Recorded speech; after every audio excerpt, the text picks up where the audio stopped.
Good evening, family. It is Tuesday, which means it's Teaching Tuesday. And today's topic is, it might seem small, but get ready for the overflow. Okay? All right.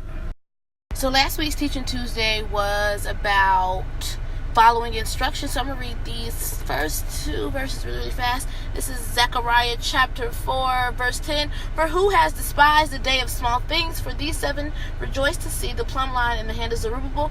They are the eyes of the Lord, which scan to and fro throughout the whole earth. And then we're going to go to Proverbs chapter 16, verse 3, which is commit your works to the Lord and your thoughts will be established. Okay, so how this relates to following instructions. Okay, so I know it's the beginning of the year, so God is probably going to give you some new things, some new ideas, some instructions that you need to follow. But in order for those things to come to fruition, you have to first commit them to the Lord, as it said in Proverbs.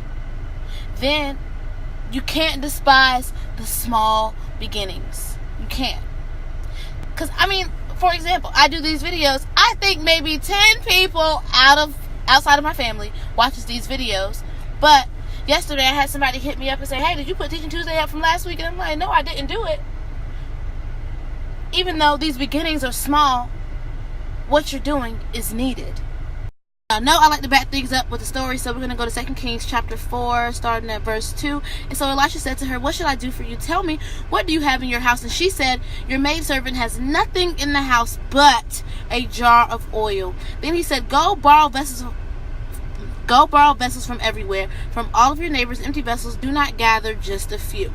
The backstory, there's Elijah and then there's Elisha. Elijah was the main prophet, and then there was Elisha, who was basically like his protege.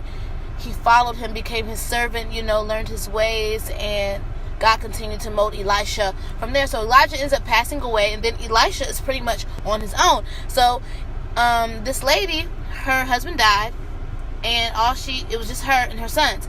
And so she's crying out like, God, help me, like I need help. And Elisha comes to her and is like, what do you need me to do for you? And she said, girl, I ain't got nothing but some oil. That's it. A little bit jar of oil.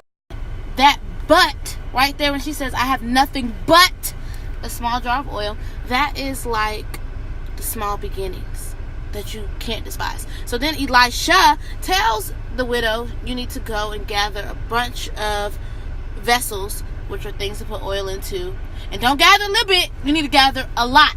Okay? And that's kind of like what God does with us sometimes. He tells us to prepare. And it's like, man, I don't see it. Like, I really don't see it. I don't see it, child. You telling me to go get all these jars to put oil in, and I got this much oil. Huh? So the widow does exactly what she's supposed to do, following instructions. But then another part of the instructions was to shut the door behind you and your sons and begin to pour the vessels. See, when he tells her to shut that door, that's that commitment. You're shutting everything else off and you're committing to what God just told you to do. Catch that. You got to commit your works. So then, as the widow is pouring this little bit of oil from jar to jar, she's filling up jar after jar after jar after jar till there's no more jars, but there's still so much oil. The oil didn't stop until she ran out of jars. Y'all feel me? I don't know who watching today or who this is for, but don't despise your small beginnings. The widow had basically nothing but a jar of oil. But see that that's what you got. You got that small thing right there, and God will take that after you commit your work to the Lord and expand and then expand and expand. So look, it's related to last week. You follow the instructions. You commit the work that comes from those instructions to God, which you shut that door off and get ready for overflow. Okay? I love y'all. See y'all next week.